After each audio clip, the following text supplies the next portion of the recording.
I never liked fancy dinners. The soft music, the dim lights, the polite laughter, it all made me feel like I didn't belong. But that night, my son insisted. "Dad," he said, straightening his tie, "it's important. You'll finally meet Claire's parents. They're, well, they're not exactly simple people." Simple people. That's what he used to call me once. A simple man who worked with his hands. For 35 years, I ran a small construction business. I built homes, real homes, not glass cages for the rich. I sent my son to college with those calloused hands. Paid for his car, his wedding suit, everything. And now, I was being invited to dinner, not as a father, but as an obligation. When we arrived at the restaurant, I could feel the judgment before anyone said a word. Claire's parents looked like they'd stepped out of a magazine. Elegant, perfect, polished. Her father's handshake was limp but cold, her mother's smile sharp enough to cut glass. Then came Claire herself. She was beautiful, no doubt. But her beauty carried the arrogance of someone who had never been told no. Her dress sparkled under the light, and her voice dripped with sugar and poison. "Oh, Mr. Bennet," she said, feigning surprise as she kissed the air near my cheek. "You finally made it. I was beginning to think you'd changed your mind." Her tone was playful, but her eyes, those icy blue eyes, were measuring me, dissecting me like I was some kind of specimen. "I wouldn't miss it," I said with a polite nod, trying to hide my discomfort. Dinner started smoothly enough, but soon, I realized that every question directed at me was a test. "So, Mr. Bennet," Claire's father said, sipping his wine, "what do you do now that you're retired?" "I still do some contracting work," I replied. "Helps me stay busy." Claire smirked. "Oh, so manual labor?" Her words weren't cruel on the surface, but the laughter that followed made them sting. My son chuckled nervously, avoiding my eyes. "Dad's always been good with his hands," he said, as if that was something to apologize for. I forced a smile. Better than being useless with a bank card. That silenced the table for a moment. Claire looked annoyed, then quickly recovered. She reached into her bag, pulling out a small velvet box. "Speaking of gifts," she said sweetly, "we wanted to give you something special." She slid the box across the table. Everyone watched. Inside was a pair of cheap cufflinks, plastic, not even metal, engraved with the words "Best Dad Ever." The laughter that followed was soft but sharp, like whispers at a funeral. I closed the box gently, my hands steady even as my heart twisted. "Thank you," I said, my voice calm. "They're perfect." Claire tilted her head. "You'll wear them at the wedding, right?" Her smile was too wide. She wanted a reaction, a spark of shame, a hint of humiliation. But she didn't get one, because she didn't know who I really was. She didn't know about the land I owned just outside of town, the one worth millions now that developers had started circling. She didn't know about the company shares I quietly held, or the trust fund I'd built for my late wife's memory. She saw only an old man in worn shoes. And that's exactly what I wanted her to see. As dinner went on, the tension thickened. My son stayed mostly silent, ashamed of me, or maybe afraid of losing her approval. I watched him laugh when she mocked my old-fashioned ways, my cheap jacket, my working man's hands. Every word was another crack in the image I once had of my boy, the grateful son who used to say, "Dad, when I'm successful, I'll buy you the biggest house in town." Now, he wouldn't even defend me. When the check came, Claire's father reached for it, but I stopped him. "Please," I said, "allow me." He hesitated, then smiled indulgently. "If you insist." I placed my black card on the tray. His eyes widened just slightly. He recognized it, the kind of card only high-net-worth individuals owned. I didn't say a word. As we walked out, Claire laughed again, looping her arm through my son's. "You're adorable, Mr. Bennet. You remind me of my granddad. He used to think money could buy respect, too." I smiled. Good thing I already have both. For the first time, she blinked, confused, maybe even uneasy. That was the moment I decided. If she wanted to humiliate me, I'd let her try. But the day she'd find out who I really was would be the day her perfect little world started to crumble. The next few weeks were a blur of wedding planning. Or rather, their planning. I wasn't asked for input, just for checks. Every time my phone buzzed, it was either my son or Claire. "Dad, the florist needs payment." "Mr. Bennet, can you cover the venue deposit?" "Just until after the honeymoon. We'll pay you back." Of course, they never would. I said yes to everything. Quietly, calmly. And each time, Claire's voice dripped with a kind of fake gratitude. "You're a lifesaver, Mr. Bennett," she'd say.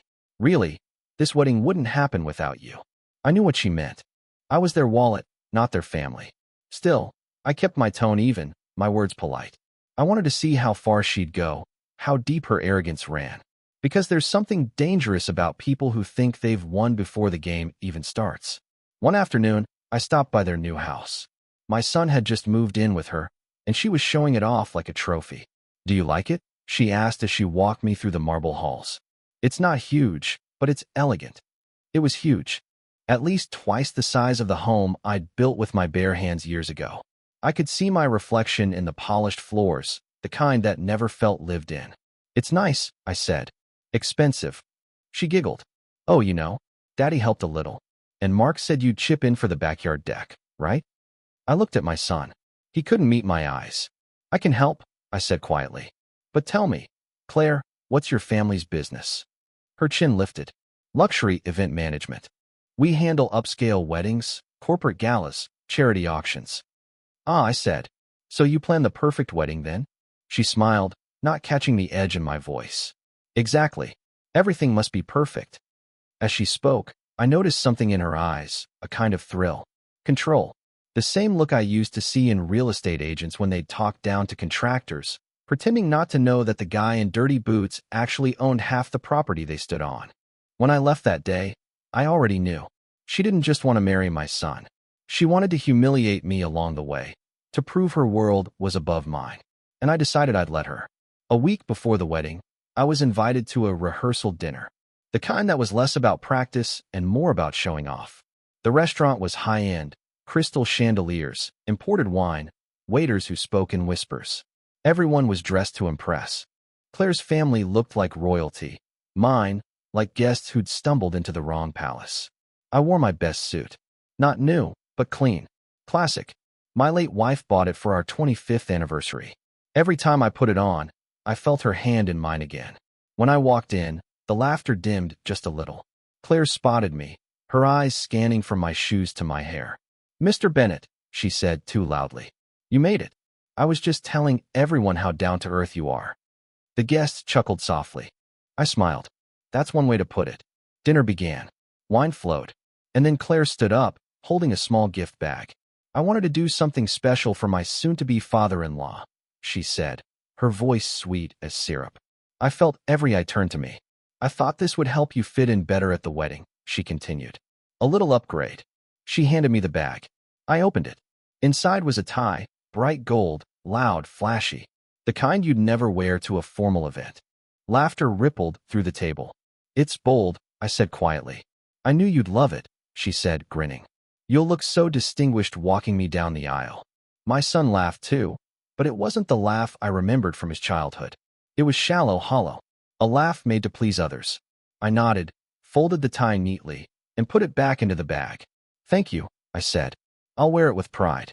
They laughed again, but I didn't, because I wasn't angry. Not yet. I was disappointed.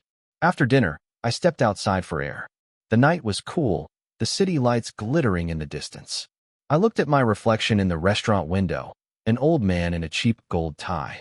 But that reflection didn't tell the whole story. The truth was, I wasn't just Mark's father. I was the silent investor behind one of the largest construction firms in the state. The very same company that had built half the city's skyline, including this restaurant. I'd kept my name off the books years ago after my wife died. I didn't need recognition. I wanted peace. But now, maybe it was time to remind the world, and my son, who I really was. As I turned to leave, I caught a glimpse of Claire through the glass. She was laughing with her friends, mimicking my posture, pretending to hunch, imitating my deep voice. They found it hilarious. For the first time in years, I felt something stir inside me. Not rage, but resolve. If she wanted to humiliate me at her wedding, I'd make sure it was the last performance she'd ever put on. And when she found out who owned the venue she'd chosen, when she learned whose money was behind every wall and beam, she'd realize that sometimes the man you mock for being beneath you is the one who built the ground you're standing on. The morning of the wedding felt strangely calm, the kind of calm before a storm. The sky was bright, the air thick with summer heat. I put on my old gray suit again. Yes, the same one Claire had laughed at. I even tied that ridiculous golden tie she gave me. I wanted her to see that I'd play her little game to the end. When I arrived at the venue, the place looked like something out of a movie. Tall white columns wrapped in roses, a glass dance floor over a shimmering pond, chandeliers hanging from the ceiling like droplets of ice. And yet, as I stood there looking around, all I could think was, I built this. Not just this building, this entire estate. Years ago, before it became a luxury wedding venue, it had been one of my firm's first big projects. I had walked these floors when they were nothing but concrete and dust. Claire didn't know. She thought I was a poor man in a borrowed suit. And I wanted her to think exactly that, for just a few more hours. Guests began to arrive, their laughter echoing off the marble walls. Everyone looked perfect, from the tailored suits to the silk gowns. But beneath the perfection, there was a scent I'd come to recognize: pretension. I spotted my son near the altar, pacing nervously. He looked handsome, but tired. When he saw me, he froze for a moment, embarrassment flashing in his eyes. "Dad?" he whispered, glancing around. "Why did you wear that tie?" "She gave it to me," I said softly. "Wouldn't want to disappoint her." He sighed. "You're impossible." "I know." Before he could answer, Claire appeared. She looked breathtaking, the kind of beauty that can silence a room. But her eyes, the same cold blue, were fixed on me with satisfaction. "Mr. Bennett," she said loudly, for everyone to hear. "You kept your promise. That tie looks wonderful on you." Her bridesmaids laughed behind their hands. I smiled. "Glad you like it." She leaned closer, her perfume sharp and sweet. "I hope you're ready. I have a little surprise for you during the reception." "Can't wait," I said, even though every word tasted like smoke. The ceremony itself was perfect, too perfect. Every flower, every word, every smile rehearsed and staged. When the priest said, "You may kiss the bride," the guests erupted in applause. Cameras flashed. Champagne popped. And then came the reception. The hall was glowing with candlelight, golden curtains, and laughter. Claire was radiant, dancing from guest to guest like a queen. My son followed behind her, always 2 steps too slow, as if he already sensed he was married to a performance, not a person. I sat quietly at my table, nursing a glass of water. I didn't belong among them, but I didn't need to. I was just waiting. Then the lights dimmed slightly. Claire took the microphone. "Ladies and gentlemen," she said, her voice echoing. "Before we start dinner, I have a little game." The crowd chuckled. "I wanted to honor someone special," she continued, glancing toward me with a sugary smile. "My dear father-in-law-to-be, Mr. Bennett." Applause. Polite, unsure. "Now," she went on, "since Mr. Bennett is a man of the people, we decided to put together a little slideshow of his finest moments." The screen behind her lit up. Photos appeared, me in work clothes, covered in dust, carrying lumber, bent over pipes. Pictures from old job sites that someone must have found online or through my son's social media. The crowd laughed. Not cruelly at first, but the laughter grew. Claire's voice cut through it. "Isn't it adorable? A real working man. Who knew such rough hands could raise such a polished son?" I saw my son's face flush red. He whispered something to her, but she waved him off. "Oh, don't be shy, darling," she said into the mic. "It's just a joke." A joke. My life, my work, my sweat, turned into a punchline for people who'd never lifted more than a wine glass. I took a slow sip of water. Then I stood up. The laughter faltered. Claire blinked, still smiling. "Oh, Mr. Bennett, would you like to say a few words?" I stepped onto the small stage, my hands calm, my heartbeat steady. "Thank you, Claire," I said into the microphone. That was touching. A few nervous chuckles. I looked around the room, at all the perfectly dressed people, at my son, who looked like he wanted to disappear. "You know," I said slowly, "it's funny. You showed pictures of me building houses, fixing floors, pouring foundations, but you never asked whose houses those were." Claire tilted her head, still smiling, unsure where this was going. "Well," I continued, "since this is a day for honesty, let me tell you something. This building, this beautiful venue where we're standing, was built by my company 23 years ago, and I still own it." The room went dead silent. Claire's smile froze. "What?" I said. I repeated, "You're standing in my building. Every wall, every chandelier, every marble tile, paid for by the same calloused hands you just laughed at." Gasps. A murmur rippled through the crowd. My company still owns part of this land, I added, glancing at her. In fact, your perfect wedding here? It's under my corporate account. I figured it'd be a good investment. After all, family events make great tax write-offs. A few people laughed awkwardly. Claire's face turned pale. I wanted to thank you, I said softly, for reminding me what I used to be. Because you see, I may have built homes with my hands, but people like you. I looked directly into her trembling eyes. You only know how to decorate cages. The crowd didn't know whether to clap or breathe. My son looked at me with wide eyes, speechless. I handed the microphone back to her. Congratulations, Claire, I said. You married into the family business, just not the way you thought. And with that, I walked off stage, the gold tie glinting under the light, like a crown she accidentally put on the wrong man. You could have heard a pin drop after I walked off that stage. The silence was heavy, the kind that crawls under your skin and stays there. I didn't turn back. I just took my seat at the far end of the hall, where the light didn't quite reach. The guests didn't know what to do. Some whispered. Others stared at me like I was a ghost who'd walked out of their past. Claire stood frozen, microphone still in her hand, her perfect lips parted but no words coming out. Her parents were the first to react. Her father's jaw tightened. Her mother's polite smile cracked like thin ice. My son looked lost. He stared at me, then at her, then back again, as if trying to piece together a puzzle that suddenly didn't make sense. Finally, Claire spoke. That can't be true. Her voice trembled, but her pride tried to hold it steady. I leaned back, folded my hands, and said quietly, ask your event coordinator whose name is on the ownership documents. Or check the vendor contracts. You'll find my company's name there. Her father's face paled. I could almost see the moment he realized this wasn't a joke. He stood up abruptly and whispered something to her mother. They both walked out of the hall, trying to look composed, but failing miserably. The guests followed their lead. Conversations broke out in hushed tones. Wait, he owns this place. Is he serious? I thought he was some kind of handyman. I just sat there, watching them scatter like pigeons startled by thunder. Claire still stood on stage, trembling slightly. She tried to laugh it off. Well, I guess we know who's paying for dinner tonight, she said, forcing a chuckle that no one joined. Then she turned to my son. Mark, are you just going to sit there? He looked at her, then at me. His voice was small. You knew, didn't you? You knew what she was planning? Yes, I said simply. I wanted to see it through. Claire's eyes flashed with anger. You let me embarrass myself. I smiled faintly. No, Claire. You did that all by yourself. The rest of the evening collapsed like a house of cards. Guests started leaving early, whispering behind napkins. The laughter was gone, replaced by discomfort. Even the band stopped playing halfway through their set. I stayed a little longer, just to finish my drink. My son eventually came to my table, his tie loosened, his face pale. Dad, he said quietly, why didn't you tell me? I looked at him. Would it have mattered? You stopped listening to me a long time ago. He sighed, rubbing the back of his neck. I didn't know she'd do that. You thought she loved you. I finished for him. Maybe she does. Or maybe she just loves what she thought she could take from you. He sat down beside me, his shoulders heavy. For a long time, neither of us spoke.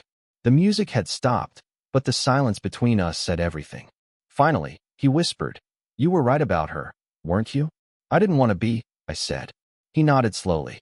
His eyes looked wet, like he was fighting something inside. When Claire came over, her tone had changed completely. Mr. Bennett, she said softly, I think we got off on the wrong foot. I raised an eyebrow. Is that so? She tried to smile, but it looked more like a wince. You have to understand, I didn't mean to offend you. It was just a joke and... I stood up, cutting her off. Claire, let me tell you something I've learned after 70 years on this earth. She blinked. When someone shows you who they are, don't ask for an explanation. Believe them the first time. Her lips trembled. Mark, are you going to let him talk to me like that? But my son didn't answer. He just stared at her.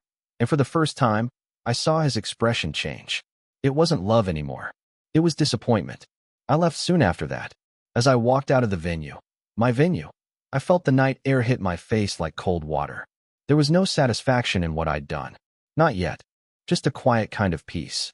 When I reached the parking lot, I saw my son jogging after me. Dad, he called out. I turned. He stopped beside me, catching his breath. I'm sorry. For everything. For letting her talk to you like that. For not defending you. I put a hand on his shoulder.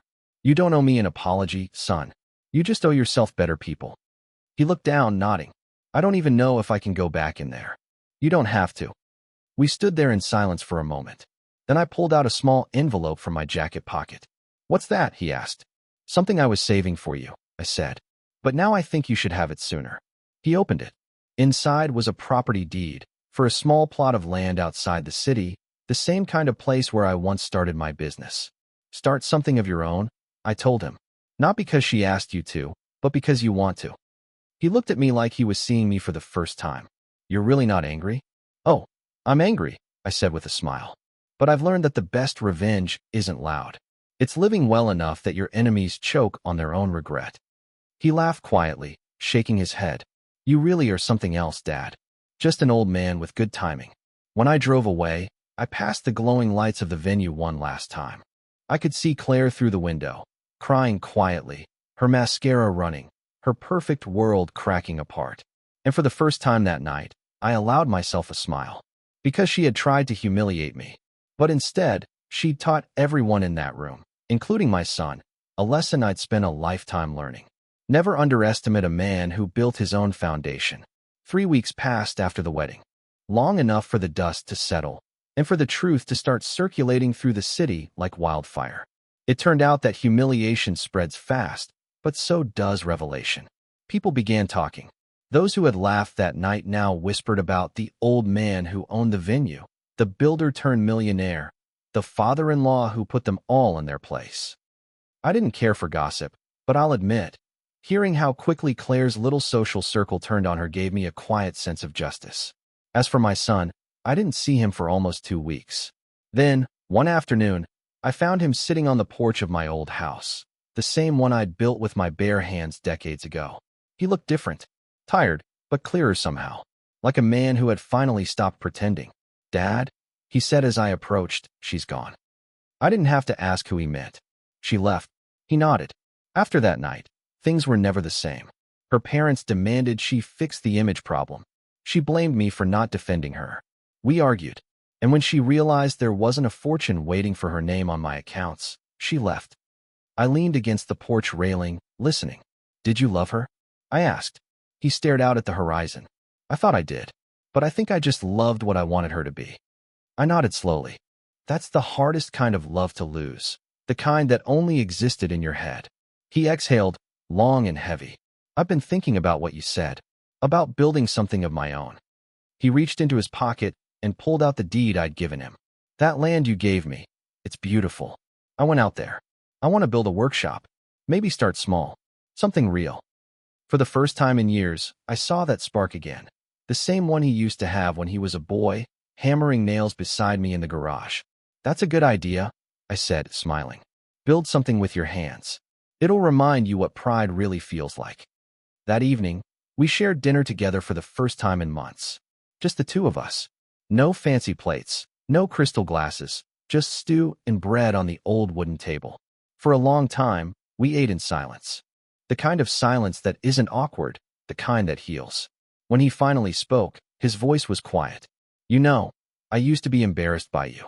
I chuckled softly. I noticed. I thought success meant forgetting where you came from, he continued. But now I get it. You can't build anything lasting on shame, only on respect.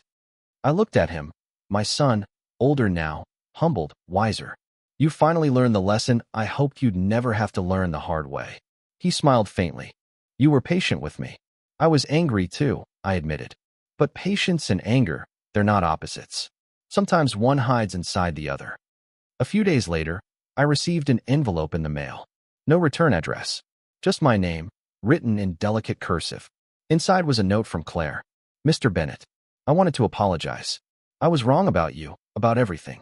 My pride blinded me, and I hurt the only good people who tried to welcome me. I lost everything that night, but maybe I needed to. I hope someday your son forgives me. And maybe, in time, you will too. Claire. I folded the letter carefully and placed it in my desk drawer. I didn't hate her. Not anymore. Pity has a way of softening even the deepest resentment. People like Claire live in mirrors, always reflecting, never seeing. And sometimes, when the mirror cracks, they finally glimpse who they've become. Weeks turned into months. My son's project began to grow, a small furniture business, born on that piece of land I'd given him. He hired a few old friends from our construction days. Word spread. Orders came in. He called it Bennett Foundations. One day, he brought me to the site. The smell of sawdust and fresh timber filled the air. "What do you think?" he asked. I looked around. The new workshop standing tall, sunlight spilling through its beams. "It's honest," I said. "That's what matters most." He smiled. "I want to dedicate it to Mom. She'd be proud, don't you think?" My throat tightened. She already is. That night, I sat alone in my living room, staring at an old photo, my wife holding our baby boy, both smiling. I thought about everything that had happened, the humiliation, the reveal, the quiet revenge that needed no violence, no shouting, just truth. Some people think revenge is about payback, but the older you get, the more you realize, real revenge is about peace. About walking away while they drown in their own arrogance. Claire had wanted to humiliate me. Instead, she had rebuilt the bond between a father and his son. And in the end, that was worth more than all the gold ties and crystal chandeliers in the world. I turned off the light and leaned back in my chair, the moonlight spilling across the floor. Tomorrow, I'd visit my son's workshop again. Maybe help him install some shelves, maybe just sit and watch him build. He once said he wanted to grow up to be like me. Now, I think he finally did. It was early autumn when I saw her again. I hadn't expected it. I was at the farmer's market on a Saturday morning, buying fresh bread and apples, when I noticed a familiar figure across the crowd. A woman in a plain beige coat, her hair tied back, holding a small paper bag of groceries. It took me a moment to recognize her. Claire. There was no sparkle, no jewelry, no designer perfume that used to fill the air before she even entered a room. Just quiet, and a certain kind of tiredness around her eyes that life tends to give when pride falls away. She noticed me too. For a second, I thought she might turn and walk the other direction.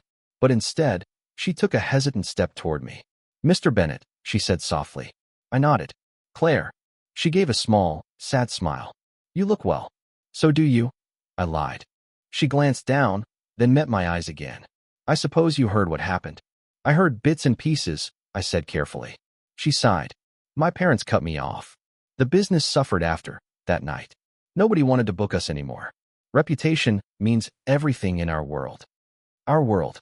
That phrase struck me. The quiet admission that she still saw herself as belonging to that shallow circle, even after being cast out of it. "I work at a small bakery now," she continued. "It's humble, but honest work." Feels strange to say that. There was no mockery in her tone this time, no sarcasm, just humility. The one thing she'd never worn before. "Good," I said simply. "Honest work has a way of reminding us who we are." She looked at me for a long moment. "I wanted to tell you in person. I'm sorry, truly, for everything I said, for the way I treated you. I thought I understood the world, but I didn't. I only understood appearances." Her voice trembled. "You didn't deserve that." I studied her face. She wasn't the same woman from the wedding. That Claire was gone, burned away by her own arrogance. This one stood in her ashes, quieter, smaller, but real. "I forgive you," I said finally. "We all make fools of ourselves when we mistake pride for strength." She blinked, surprised. "You forgive me? After what I did?" "Forgiveness isn't for you," I said. "It's for me, so I can live without bitterness." She nodded slowly. Her eyes glistened. "I wish I'd known the kind of man you were before I lost everything." "You didn't lose everything," I said. "You just lost what didn't matter." For a moment, neither of us spoke. Then she smiled faintly, wiped her eyes, and whispered, "Take care, Mr. Bennett." She turned and walked away, not hurried, not ashamed, just human. For the first time, she looked her age, not the role she'd been pretending to play. And I realized something. Sometimes, people need to fall to learn how to walk straight again. A few weeks later, my son told me he'd heard from her too. She'd written him a letter, apologizing and wishing him well. He didn't reply, but he said he felt lighter after reading it. He'd changed a lot. Bennett Foundations was growing. He'd hired veterans, young apprentices, single parents, people who needed a second chance. He told me he wanted to build homes for low-income families one day. "I used to want luxury," he said one evening as we watched the sunset from the workshop's porch. Now I just want to build something that lasts. That's the difference between a dreamer and a man, I told him. He smiled. You sound like Mom. I laughed quietly. She always was the wise one. Life moved slowly after that. Peacefully. I spent my mornings tending to the garden, my afternoons helping at the workshop, my evenings watching old films my wife used to love. Sometimes people recognized me from that story online. Apparently someone had filmed the wedding reveal, and it had gone viral. A grainy clip of an old man calmly telling off a room full of snobs. I didn't care for fame, but every now and then, I'd get letters from strangers, young men, fathers, even women who'd written, "Your story reminded me to never be ashamed of where I came from." Those words meant more than any award or title ever could. One cold evening, my son came over with something wrapped in a small box. "For you," he said. Inside was a new tie, navy blue, simple, elegant. "I thought you could retire the gold one," he said, grinning. I laughed. "You're learning taste, finally." He sat beside me, and we talked for hours about life, mistakes, legacy. And somewhere between the laughter and the memories, I realized something I hadn't before. That night at the wedding wasn't about revenge. It was about clarity. Revenge fades. But truth stays. The truth that money can't buy dignity. That pride without empathy is just another kind of poverty. And that sometimes the best way to win is to remain kind when everyone expects you to hate. When I went to bed that night, I placed the new tie beside the old golden one. Two symbols, one of mockery, one of redemption. I smiled. Claire had wanted to humiliate me. But in doing so, she'd given me something no one else ever could. The chance to show my son who I truly was. And in the end, that was all the revenge I needed. The sound of hammers filled the air again. It was strange how familiar it felt, like hearing an old song you hadn't realized you missed. The workshop was alive. Sawdust danced in the sunlight streaming through open windows. My son, Mark, stood in the center, giving quiet instructions to two young workers. They were laughing, covered in dust, just as I used to be decades ago. It made me smile. The smell of fresh pine and varnish. It was the scent of beginnings. "Hey, old man," Mark called out. "You're supposed to be resting." "I'll rest when I'm dead," I replied, picking up a hammer. "Now hand me that level."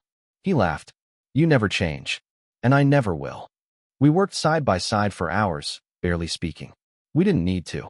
The rhythm of construction had its own language, one made of glances, gestures, and unspoken trust. When the day ended, we sat on the steps outside, wiping sweat from our faces. The sky burned orange as the sun dipped below the trees. "You know," he said, "I didn't think we'd ever get here. After Mom passed, after the wedding, I thought we were done." I looked at him. "We were never done, son. Just lost." He nodded slowly. "You were right about Claire. But I still can't help feeling like I failed." "You didn't fail," I said. "You learned. And that's a far more expensive education than college." He chuckled quietly, then looked at the horizon. "Sometimes I wish Mom could see this place." "She can," I said softly. "You just can't see her seeing it." He smiled, eyes wet but peaceful. A few days later, a letter arrived. This one wasn't from Claire. It was from her mother. "Mr. Bennett, I know we did not part on good terms. I want to say you were right. Pride ruined my daughter. And perhaps I helped her build that pride. I'm sorry for what we did to you and your family. She's trying to change. I don't expect forgiveness, but I wanted you to know we see now what you saw then." I folded the letter and put it away. Forgiveness had already been given, but hearing it echoed back felt final. A week later, I attended the opening of Bennett Foundation's first public project, a small housing complex for single mothers. Mark gave a short speech. "This place," he said, voice trembling slightly, "is built on the hands that raised me. My father taught me that a man's worth isn't in how high he builds, but in who he builds for." When he called me on stage, I wasn't expecting it. The applause felt endless. Not the empty kind that fills banquet halls, the real kind, from people who understood effort, not status. For the first time in years, I felt proud in a way that had nothing to do with money or revenge. That night, as I drove home, I thought of something my wife once said when we were young and poor but happy. "One day, someone will mistake your silence for weakness. That's when you'll know you've already won." She was right. I had been silent, humiliated, underestimated, and still, I'd won. But not because I proved anyone wrong. Because I helped my son remember who he was. Time has a strange way of slipping through your fingers. One day, you're lifting beams and laying bricks. The next, your hands tremble just trying to tie your shoelaces. The workshop was thriving. Bennett Foundations had become a small local name, known not for luxury, but for honesty. That was enough for me. Mark visited every evening, sometimes to talk business, sometimes just to sit beside me on the porch and listen to the cicadas. He'd bring dinner, and we'd eat together under the dim yellow porch light, like old times. "You ever think about retiring for good?" he asked one night. I smiled. "Retiring from what? Breathing?" He chuckled. "You know what I mean. I built my life with my hands," I said. "If I stop using them, I'll forget who I am." He didn't argue. He knew better. But the truth was, I was getting weaker. Some mornings, I'd wake with a pain deep in my chest that wasn't just age. Doctors called it a heart condition. I called it time catching up.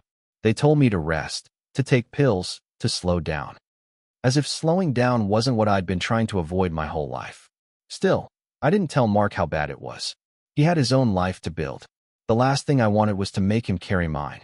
Instead, I started writing again. Not letters, lessons.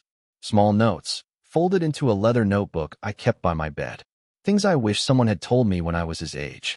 A man's silence can be louder than his voice. Money builds walls. Kindness builds bridges. Never chase respect. Earn it by being the one who listens. Every night, I'd add a few lines. Not for me, for him. For when I was gone. One afternoon, while sorting some old documents, I found an envelope my wife had written before she passed. I'd never had the courage to open it. Until now. Her handwriting was delicate but firm. "Robert, when I'm gone, I want you to remember that love isn't a reward. It's a responsibility. Take care of Mark, but let him fall too. He'll find you again when he's ready. And when he does, don't hold on to anger. Just hold on to him." I smiled through tears I didn't realize had fallen. She had always seen the road before I did.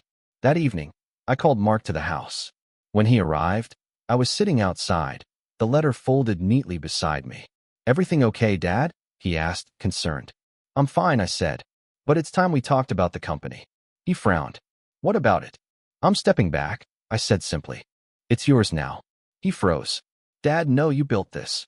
I can't just take it." "You already have," I said with a smile.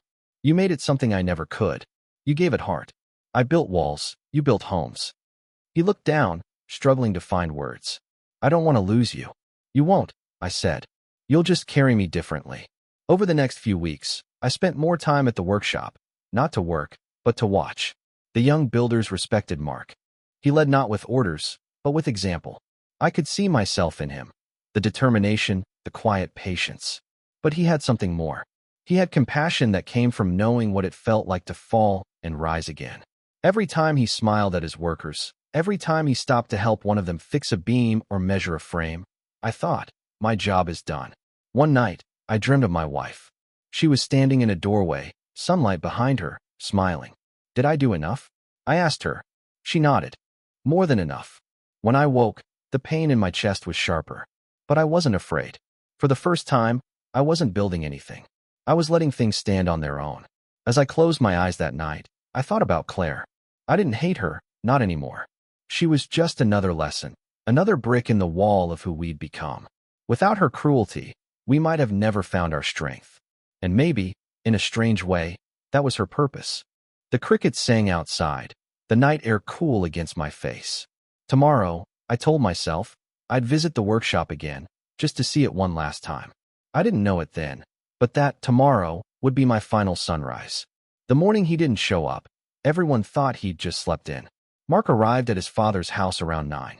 The porch light was still on, a habit his father had never broken. He'd always said, a home should never wake up in the dark. The coffee pot was cold. The chair on the porch was empty. And the little notebook, the one his father always kept beside him, lay open on the table, a half-finished sentence inside. Don't let. The rest of the line trailed off. Mark froze. For a moment, the world went still. The sound of the wind through the trees, the chirping of morning birds, all of it faded into silence. He called out. No answer. When he entered the bedroom, the sunlight was spilling softly through the curtains. His father lay on the bed, one hand resting over his chest, the other gently holding that letter from his late wife. He looked peaceful, almost smiling. Mark sank to his knees beside the bed. "Dad." The word came out broken, fragile, like a child's plea. He stayed there for hours, unable to move, unable to speak. The man who had built his entire world was gone, not in rage or pain, but in silence. The funeral was small, just as he would have wanted. No fancy flowers, no endless speeches. Just a handful of people whose lives he'd touched, workers from the workshop, old friends from construction days, and neighbors who'd come to say goodbye. Mark stood at the front, reading from his father's notebook. A man's silence can be louder than his voice. Money fades, but dignity doesn't. The measure of a man isn't in what he owns, but in what he leaves behind. By the time he finished, half the crowd was in tears. After the burial, Mark went home, carrying a small wooden box the lawyer had given him. Inside were a few keepsakes, his father's watch, the old gold tie from the wedding, and a sealed envelope with his name on it. He opened it slowly. "Mark, if you're reading this, I've gone home. Don't grieve too long. I've lived a full life, one with mistakes, yes, but also second chances. And that's more than most people get. You've become the man I always hoped you'd be. Not perfect, just honest. That's enough. The workshop is yours now. But remember, it's not just wood and nails. It's people. Build with them, not over them. And if you ever doubt yourself, open that old notebook. Every word in there is something I learned the hard way, so you wouldn't have to. P.S. Don't throw away that gold tie. It's a good reminder that sometimes humiliation is the start of something beautiful." "Dad." Mark laughed through his tears, holding the letter to his chest. He went to the old wardrobe, took out the gold tie, and hung it beside the blue one he'd given his father last Christmas. Side by side, the beginning and the end. Months passed. The workshop continued to grow, but something about it had changed. The workers said they still felt Mr. Bennett's presence in the quiet mornings, in the smell of sawdust, in the way the light hit the rafters. Mark had placed a plaque near the front door. It read, "Built with hands. Led by heart. Robert Bennett." Every day before opening, Mark would rest his hand on that plaque and whisper, "We'll keep it going, Dad." One evening, a woman came by. She looked older, worn by time, but her eyes still carried that shade of blue. "Claire, I didn't want to intrude," she said softly. "I just wanted to pay my respects." Mark nodded. "You knew he passed?" "I read about it in the paper," she said. "He was the better man than I ever deserved to meet." They stood in silence for a moment, watching the golden sunset fall over the workshop. "He forgave you, you know," Mark said quietly. Her eyes filled with tears. "I know. That's what hurts the most." She reached into her bag and took out a small object, the pair of cheap cufflinks she'd once given his father as a cruel joke. "I found these when I was cleaning my apartment," she said. "I wanted you to have them. I think they meant more to him than I realized." Mark took them gently. "He kept everything," he said, "not out of bitterness. Out of memory." Claire nodded, then stepped back. "Goodbye, Mark." "Goodbye, Claire." She walked away slowly, fading into the evening light, and Mark was left standing there. The same porch where his father once stood, the same golden glow washing over everything. That night, he opened his father's notebook again. At the very end, written in slightly shaky handwriting, was one last line he hadn't noticed before. "If my son ever wonders what legacy means, it's this. Leaving behind love strong enough to keep building without me." Mark closed the book, tears blurring the ink. And he whispered, "I understand now, Dad. I really do." 10 years had passed since my father's last sunrise. And yet, sometimes, when I walked into the workshop early in the morning, before the saws started buzzing, before the chatter filled the air, I could still hear him. Not in sound, but in rhythm. The quiet pulse of a life built on work, patience, and love. Bennett Foundations had grown beyond anything he could have imagined. We weren't just building houses anymore. We were building futures. We ran apprentice programs for young builders, partnered with local schools, helped veterans start new careers. Every plank of wood, every nail driven, carried a small piece of his name.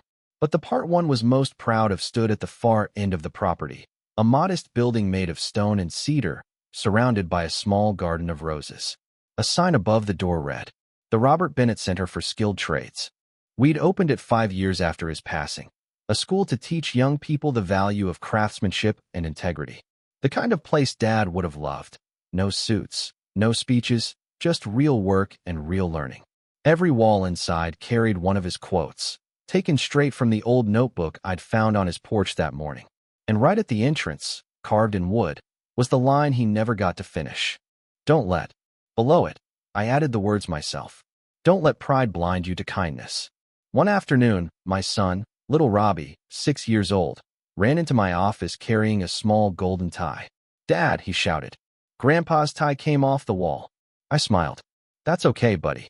Let's put it back together. We hung it again on the wooden frame beside Grandpa's picture. The same tie that once symbolized humiliation, now shining as a reminder of dignity. Robbie looked up at me. Was Grandpa really a builder? The best there ever was, I said. He built this workshop, this company, and me. He frowned thoughtfully. Will I build too? I knelt down and rested my hand on his small shoulder. You already are, kiddo. Every time you help someone, every time you tell the truth, every time you stand tall, you're building. He smiled, proud and innocent. Then I'm going to build like Grandpa. And in that moment, I saw it. The same spark that once lived in my father's eyes. The same fire that had carried us through decades of struggle and forgiveness. That evening, after closing up, I sat alone in the garden behind the workshop. The sun was setting, that same amber glow that used to fall across our old porch. The roses were blooming again. Dad had planted the first bush himself the year before he passed. It had grown into a whole line of them now, stretching along the fence like a quiet army of memories. I could almost hear his voice. That slow, calm tone. That gentle humor. Keep building, son. And I whispered back, I am, Dad. Every day? Sometimes I wonder what Claire's life became after all those years. I heard she moved out west, remarried quietly, started a small catering business. I don't wish her ill. People change. Pain teaches. Maybe she found her peace too. I think Dad would have liked that. He always said that bitterness was just unfinished forgiveness. As night settled, I stood up, brushing the dust from my hands, just as he used to do. I walked through the workshop one last time before heading home. The moonlight spilled through the windows, landing on the plaque by the door. Built with hands, led by heart. I ran my fingers over the carved letters. The wood was worn now, smooth from years of people touching it as they walked in, a ritual of respect. I turned off the lights and stepped outside, the night breeze cool on my face. In the distance, I could see the outline of the mountains, the same ones Dad used to look toward when he spoke about foundations that last. And I realized, the revenge, the humiliation, the pride, all of it had faded into something purer. Legacy. A man who once stood alone in a room full of laughter and ridicule had built something that would outlive them all. Not because of anger, but because of grace. Years from now, when I'm gone, and Robbie stands here with his own son, maybe he'll tell the story again. Of the man who was mocked for working with his hands, but who turned that mockery into a family's purpose. Of the gold tie that became a symbol of honor. Of how strength doesn't roar, it endures. And maybe, as the sun sets over the old wooden beams, someone will whisper, keep building, son, and the cycle will begin again.